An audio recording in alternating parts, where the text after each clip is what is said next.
Perang Bubat Kesalahan Fatal Gajah Mada.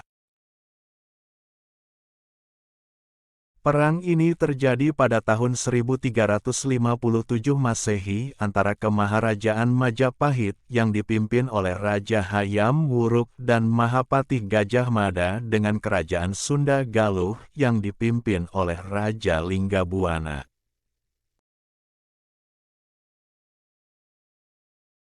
Perang ini berlangsung di alun-alun Bubat, di bagian utara Trowulan, ibu kota Majapahit, dan berakhir dengan kematian massal dari rombongan Sunda Galuh, termasuk Raja Linggabuana dan putrinya, Dyah Pitaloka Citraresmi. Perang Bubat disebutkan dalam beberapa sumber sejarah, seperti cerita Parahyangan, Serat Pararaton, Kidung Sunda, dan Kidung Sundayana. Namun, Kitab Nagara Kretagama yang ditulis oleh Empu Prapanca sebagai sumber utama sejarah Majapahit tidak menyebutkan peristiwa ini sama sekali. Hal ini menimbulkan perdebatan di kalangan sejarawan tentang apakah Perang Bubat benar-benar terjadi atau hanya merupakan legenda.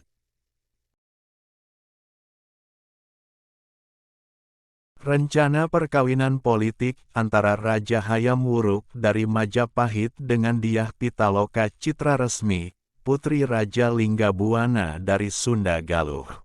Hayam Wuruk mengirimkan surat kehormatan kepada Linggabuana.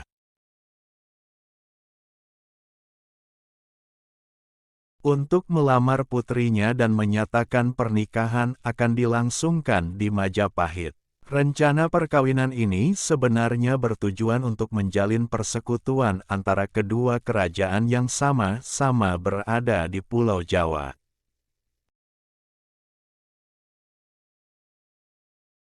Majapahit saat itu telah menguasai hampir seluruh wilayah Nusantara berkat ambisi Gajah Mada yang bersumpah untuk menaklukkan seluruh wilayah di bawah naungan Imperium Majapahit.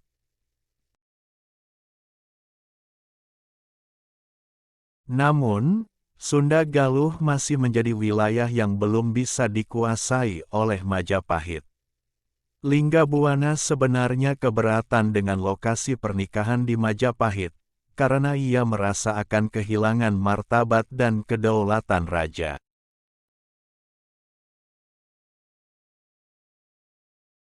Namun, ia tetap berangkat bersama rombongan ke Trowulan untuk menghormati Hayam Wuruk sebagai raja yang lebih besar.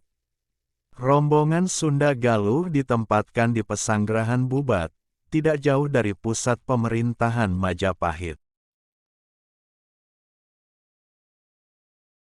Di sini, Gajah Mada mengambil keputusan sepihak untuk menyatakan Dyah Pitaloka Citraresmi sebagai upeti dari Sunda Galuh untuk Majapahit. Ini berarti bahwa Dyah Pitaloka Citraresmi bukan sebagai calon permaisuri.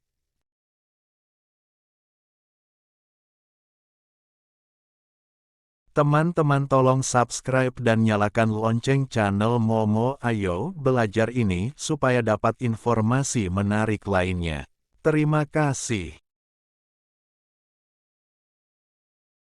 Melainkan sebagai tanda pengakuan atas kekuasaan Majapahit.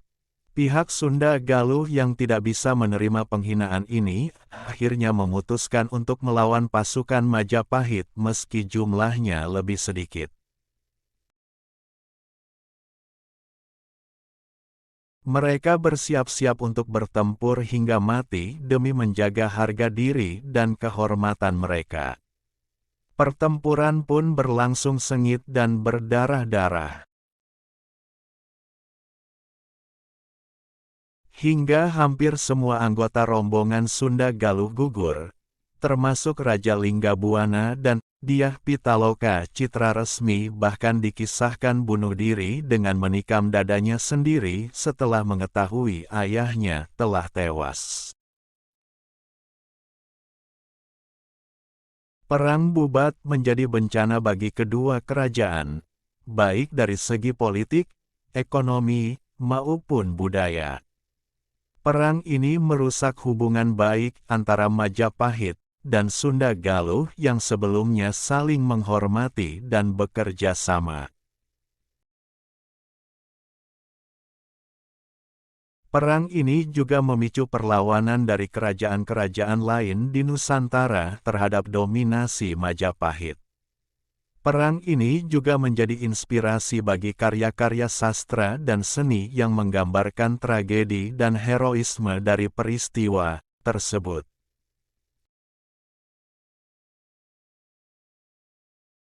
Perang Bubat adalah salah satu peristiwa sejarah yang penuh dengan pelajaran dan makna. Perang ini mengajarkan kita tentang pentingnya toleransi, diplomasi, dan perdamaian dalam menjalin hubungan antar bangsa. Perang ini juga mengajarkan kita tentang nilai-nilai keberanian, kesetiaan, dan pengorbanan dalam membela kebenaran dan keadilan.